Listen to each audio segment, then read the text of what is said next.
Good day and what's up sa inyo mga idol. For today's video guys, wala na naman ako magawa kaya pagtitripan na naman natin itong ating motor. For today's videos guys, i-open natin itong kanyang air cleaner guys. Tatanggalin natin. Susubukan natin guys.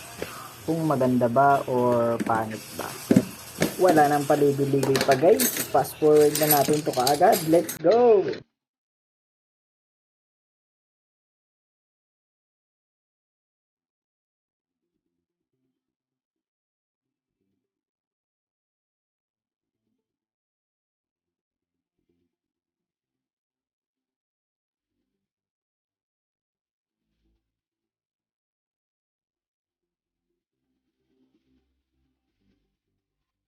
Dito nga mga idol, natanggal ko na yung kanyang grab bar. So mamaya ako na lang mga idol ituturo kung alin yung mga bolts na tinanggal ko guys. Para kapag nagbabalak din kayo mga idol na magtanggal ng airbox, may idea na kayo kung ano yung mga tatanggalin yung mga idol.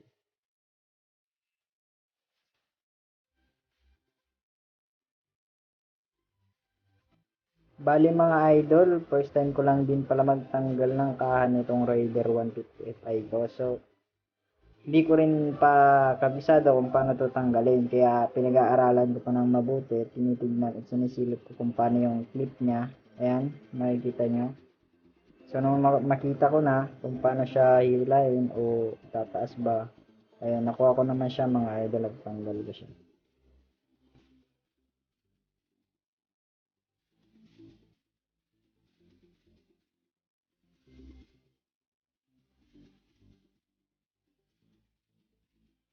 Dahil okay na mga idol sa kabila, dito naman tayo sa kabila. Itong mga leg shield muna yung uunahin ko bago yung mga side cover niya mga idol.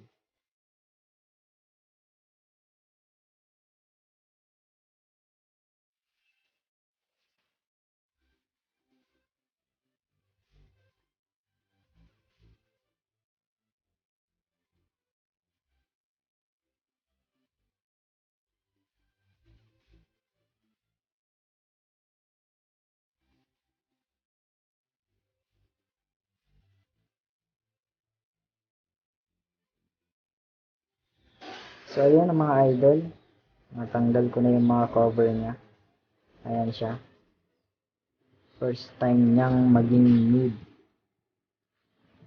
Ayan mga idol, medyo marumi pa siya. Kasama na natin yung konting punas dyan. Kasi nabaklas naman lang din. Yung mga idol, nakita niyo. Nandun siya. So ngayon mga idol, dito na tayo sa ating pagtanggal ng airbox mga idol. Bali sa pagtanggal nga pala mga idol ng ating fairings, ito yung mga clip muna yung tinanggal ko. Tapos yung grab bar, yan, tigdalawa. Tapos yung clip din dito sa may U-box na guys. Yan, dalawa din yan. Tapos ito, yung dalawang tornilyo dito sa maliit na box na to. Tapos dalawang clip din sa taas. Yan dito guys. Nakakabit dyan sa ano na. Yung tornilyohan guys sa magkabilaan. Tatanggalin nyo din yun. Kasi halos lahat guys na mga nasa side guys. Tapos top. Yun yung tatanggalin na yung nakakabit sa mga bracket guys. Ayan o. Yung mga tinuturo ko guys. Yung sa video. Pag natanggal nyo na guys. Ayun. Tignan nyo lang yung mga clip. Tapos pag-aralan nyo din kung paano siya hihilahin. Makikita naman dun guys. Nasisilip naman. Bali yung mga bolts nga pala mga idol na hindi di screwdriver. Tinitusok lang yung gitna nun para matanggal siya mga idol. Ito mga idol, tatanggalin ko na tong mga bolts dito sa airbox sa side ng pipe mga idol. Fast forward na natin mga idol para mabilis.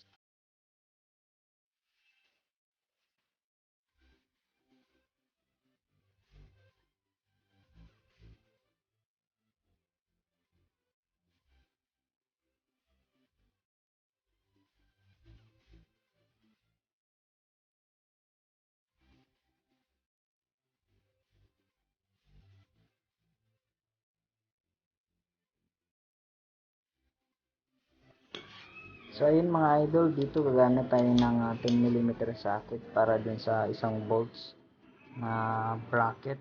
Nakabit siya sa chassis mga idol, yung airbox. Tapos tatanggalin nyo lang yung mga sa gilid na screwdriver.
Mga idol.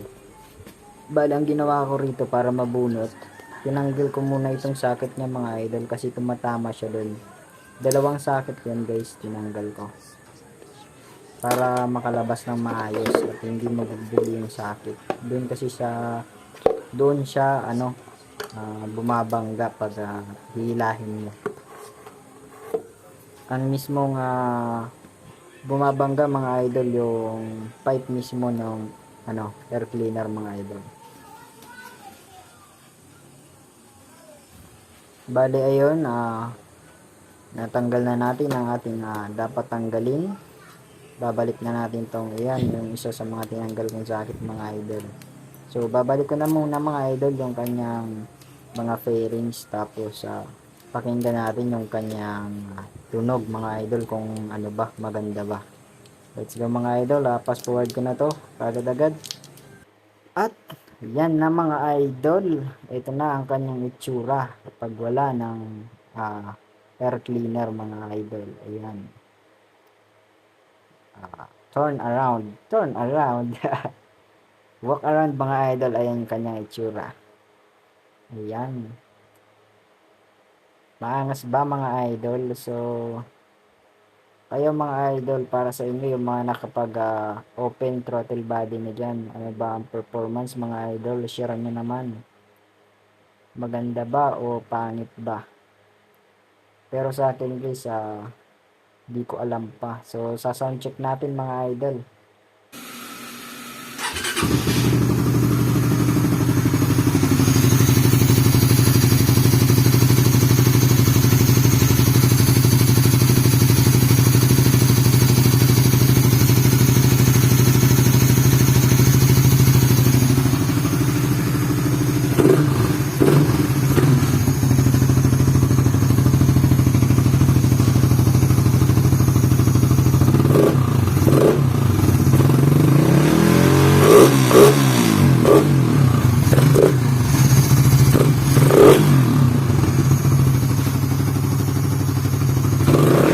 Ayun